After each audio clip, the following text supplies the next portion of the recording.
Hola, bienvenidos a nuestro curso de Corrientes de Pensamiento Político Contemporáneo. Vamos a seguir y de hecho vamos a terminar con Anarquía, Estado y Utopía de Robert Nozick. Hasta ahora lo que hemos visto ha sido la derivación del Estado mínimo desde el Estado de naturaleza, como Nozick justifica que el Estado podría surgir a partir de las decisiones individuales sin violar los derechos de nadie por un proceso de mano invisible. También vimos cuál es el argumento de Nozick para su teoría retributiva de la justicia y cómo se niega a que cualquier estado más extenso que el mínimo podría ser legítimo. Nozick argumenta que cualquier estado más extenso que el mínimo, basado en alguna pauta de redistribución o lo que él denomina principios pauteados de estado final, eh, tendría necesariamente que violar los derechos de la persona al intervenir continuamente sobre su vida.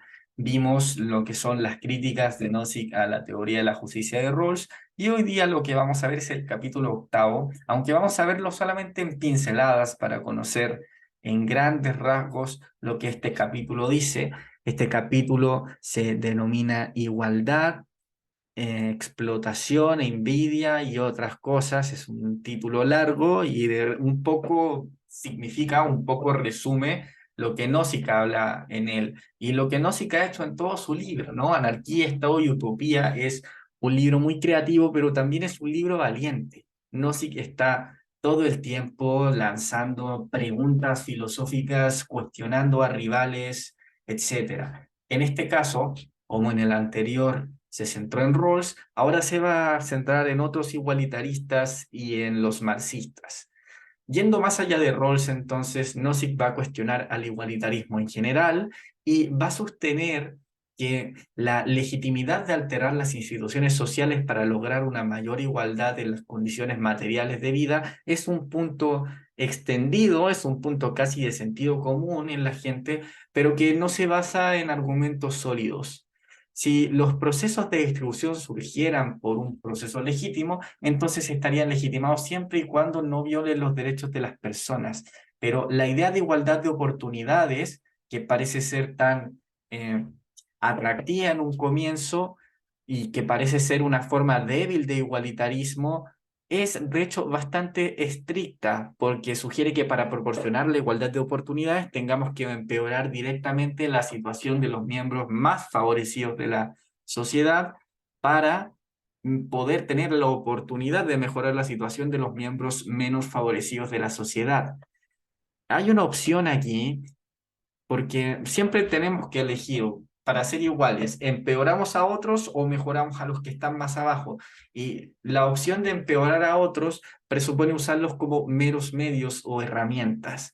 Hay un argumento que utiliza Bernard Williams en la idea de igualdad, en que se llega a la afirmación de que la sociedad debería subvenir las necesidades importantes de todos sus miembros, y esto se ha expresado de distintas maneras. No se cree que no hay un argumento sólido para esto, porque del hecho de que cada persona valga por sí misma y que sea igual a otras en su dignidad moral, no puede desprenderse el hecho de que haya que garantizarle condiciones igualitarias de vida, más allá del respeto a sus derechos.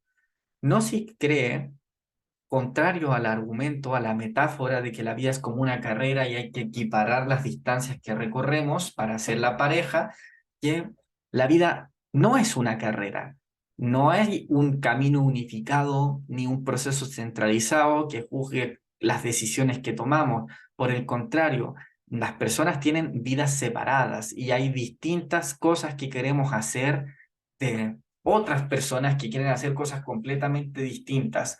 Por tanto, no hay algún criterio o algún argumento de peso para eh, hablar de que sea requerido moralmente darnos una condición material igualitaria. Ahora, Nozick entiende otro componente propio de las teorías igualitaristas que defiende la igualdad en tanto la igualdad es necesaria para que las personas tengan autoestima. Y Nozick entiende esto porque la autoestima es algo que se basa en la comparación que hacemos continuamente con los demás y en las características diferenciadoras. Yo puedo pasar mi vida pensando que soy bueno para el ajedrez si solamente juego ajedrez con personas de 2 años. No obstante, en cuanto yo me meta a una liga de ajedrez, me meta a un taller o me meta a un campeonato y vea que no soy tan bueno como realmente pensaba, mi autoestima se va a ver mermada, porque yo juzgo mi habilidad para el ajedrez en tanto soy capaz de vencer a otros. Y no es solamente con el ajedrez que eso pasa. Si yo encesto en mi casa, si juego basquetbol y tiendo a encestar 3 de 10 tiros, pero en mi familia nadie puede encestar tanto, yo voy a pensar que soy bueno para el basquetbol. Solamente cuando salga al mundo y me dé cuenta que la gente por lo general tiende a encestar más que 3 tiros por cada 10 que lanza, me voy a dar cuenta de que esto no es así. Así, la autoestima de alguien se puede ver afectada por lo que ven los demás. ¿Por qué? Porque la autoestima es una característica diferenciadora. Hay otro tema que es importante ahí que voy a tocar después, pero como es una característica diferenciadora, la autoestima requiere de cierta desigualdad. Yo tengo que ser diferente de algo en alguna cosa que considere valiosa para que esa cosa forme mi autoestima. El problema es que de la carencia de estas habilidades o dotes naturales que parezcan deseables para la vida de uno y que sean valoradas por los demás, surge fácilmente la envidia. El no tener las habilidades o características que deseamos es algo que puede afectar la autoestima de una persona envidiosa, de una persona que quiere tener lo que el otro tiene. Debido a esto, es que nosotros tenemos que pensar si es realmente un buen motivo mejorar la condición de alguien envidioso afectando las cosas que tienen los demás. No se cree que esto no es una buena razón, no se cree que no es moralmente requerido empeorar la situación de alguien para que otra persona no tenga envidia. Por otro lado, si yo tengo una base igualitaria y me aseguro que las personas sean iguales en cada cosa, entonces la característica diferenciadora, que es la base de la autoestima, se pierde. Cuando todos o casi todos tienen algo, este no funciona como la base de la autoestima porque ya no hay nada que te haga único ni que te diferencie de los demás. Así, intervenir en las vidas de unos para reducir la envidia de otros es tan objetable como prohibir un acto porque hace infelices a otras personas y ni siquiera nos garantiza que vamos a lograr subir la autoestima de quienes son perjudicados. Gnosis también va a abordar la cuestión del trabajo significativo y satisfactorio y su relación con la autoestima. Hay teorías, o al menos Nozick entiende que hay teorías marxistas que afirman que el trabajo satisfactorio incluye la oportunidad de que podamos ejercer nuestros propios talentos y capacidades, enfrentando desafíos y distintas situaciones que nos pongan en situaciones que requieren que hagamos uso de una iniciativa independiente, que nos autodirijamos, que tomamos decisiones propias, realizando actividades valiosas y entendiendo el papel que éstas desempeñan en el logro de un fin general. Háblese de esto como un trabajo significativo. Las personas que disfrutan de este tipo de trabajo pueden sentir orgullo en lo que hacen y pueden hacerlo bien, lo que las hace sentir valoradas y contribuyentes. También algunas teorías marxistas mencionan que existe un trabajo no significativo que no cumple con estas características y que puede afectar negativamente la realización personal en todas las áreas de vida al enajenar, al alienar al ser humano en un trabajo mecánico en el cual no puede desarrollar sus potencialidades. No se cree que en un estado como el que él supone, en un estado mínimo, que digamos, las personas serían libres de ejercer sus propias empresas basadas en trabajo significativo, donde cada trabajador ocupe un cargo en la producción que sea significativo entendido de esta manera, como aquel trabajo que permite ejercer los propios talentos y capacidades. El tema es que no se cree que en un libre mercado esta clase de empresas no sería competente en el sentido de que no podría producir a la par que lo hacen las otras y tendría por erosionarse su capacidad de competir, a no ser que tengan precios muy caros. Y hay un tema ahí, pero no dice que este ideal sea incorrecto per se. Lo que está discutiendo es una sociedad socialista en la cual se prohíba el trabajo no significativo. Si en una sociedad socialista se prohíbe el trabajo no significativo, se cuestiona que sea legítimo imponer esta idea a todos los trabajadores. ¿Por qué? Porque quizás hay trabajadores que tengan otros fines. Quizás no todas las personas deseen un trabajo significativo. Quizás las personas quieren un trabajo simple que les deje tiempo suficiente para dedicarse a otras cosas. Nozick sugiere que en un sistema capitalista, en cambio, las empresas pueden ofrecer trabajos significativos a quienes lo quieran y también pueden ofrecer estructuras democráticas de autoridad interna. No obstante, él va a decir que si la demanda de la toma de decisiones democráticas se extiende a la propiedad, es posible que las empresas no puedan sobrevivir por un tema de competencia en una economía de libre mercado.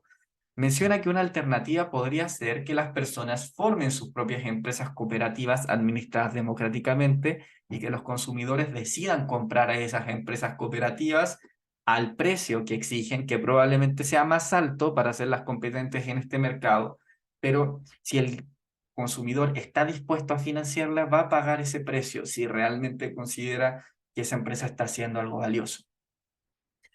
Nozick discute cómo la incorporación de nuevos trabajadores en una empresa controlada por trabajadores puede afectar las decisiones del grupo, porque los trabajadores actuales tienen un fuerte incentivo para maximizar las ganancias promedio en lugar de los beneficios totales. Esta es otra de las razones por la cual cuestiona que un esquema de este tipo sea eficiente en una economía de libre mercado.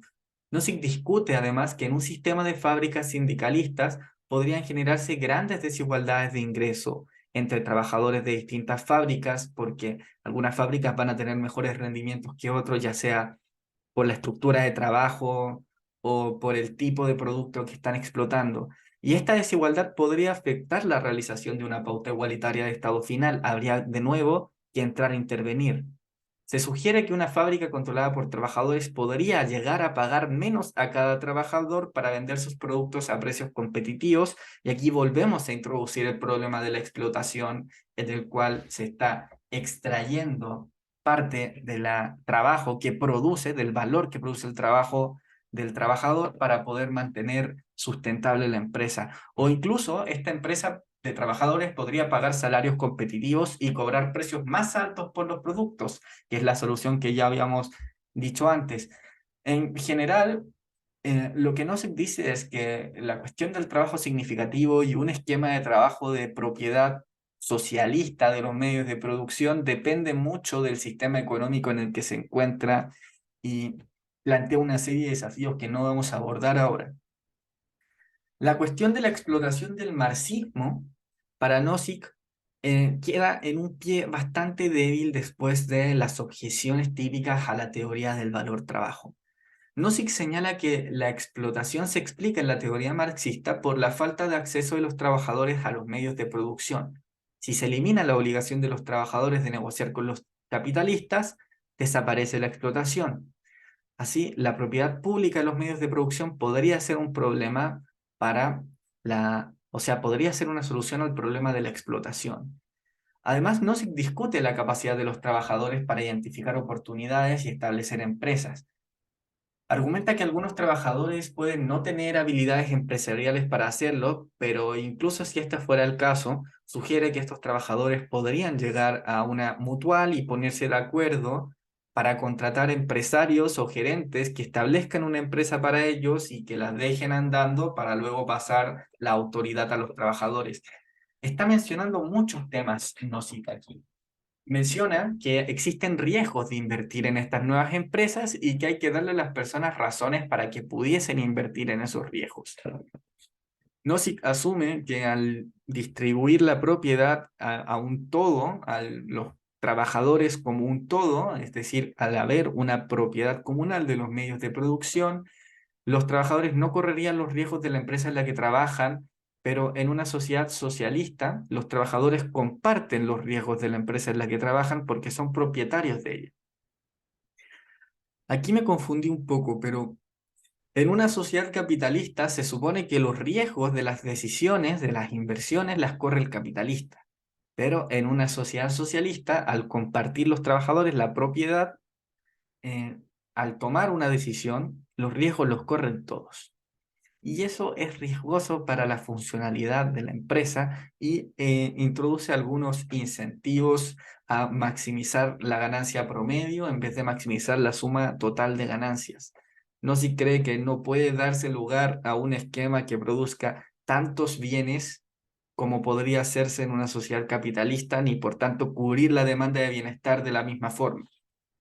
Finalmente, no se discute sobre la dificultad de definir un concepto de pago basado en horas de trabajo socialmente necesarias en una sociedad socialista, debido a que las decisiones de inversión y producción en este contexto son decisiones donde no hay responsabilidades claras. El texto concluye argumentando que la respuesta de Marx a la pregunta de cómo son posibles las ganancias se encuentra en el poder único del trabajo y su costo de producción, y sugiere que hay ventajas en permitir que las personas eludan los riesgos que no quieren correr y se les pague una cantidad fija, independiente del resultado del proceso arriesgado. Estas desigualdades de posición económica, cree Nozick, frecuentemente han conducido a desigualdades de poder político, y cree que no es descabellado el hecho de que en una sociedad socialista la base de la explotación cambie del trabajo a otro tipo de activos y que se utilice el Estado desde una nueva clase social para ejercer el poder político, ¿ya? Y buscar ventajas de ello. Ahora, de hecho, para ser justos, este es un problema que no se tiene con los estados extensos en general, porque cree que donde existe poder, donde el Estado tiene poder para intervenir en varias áreas de la vida, podemos esperar que haya personas que busquen aprovecharse de ese poder para beneficio de sus propios fines. Y aquí nace el problema del uso ilegítimo del Estado por intereses económicos para los fines egoístas de las personas. No se cree que un estado mínimo no da garantías, o sea, que un estado mínimo no da los incentivos necesarios para que haya personas malintencionadas que busquen hacerse cargo de él. Él no justifica esta postura, pero tiene la creencia de que al eliminar el poder ilegítimo preexistente del Estado, van a eliminar o al menos restringir los motivos por los cuales las personas tienden a desear influencia política. Ciertamente, no lo descarta, hay personas que aún van a estar sedientas de poder político y que van a encontrar una satisfacción intrínseca solo en el hecho de dominar a otros, sin importar qué tan grande sea el Estado. Así que, si tenemos que lidiar con este problema, el Estado mínimo vendría a ser el que mejor reduce las probabilidades de tal usurpación o de la manipulación del Estado. De esta manera, el estado mínimo en cuestión no solamente es justo, sino que también es deseable y es inspirador. Y así no se llega al final, o al menos nosotros llegamos al final de esta parte de Anarquía, Estado y Utopía, y al final de nuestro abordaje del autor. Muchas gracias por acompañarnos en este camino y nos vemos en próximos videos.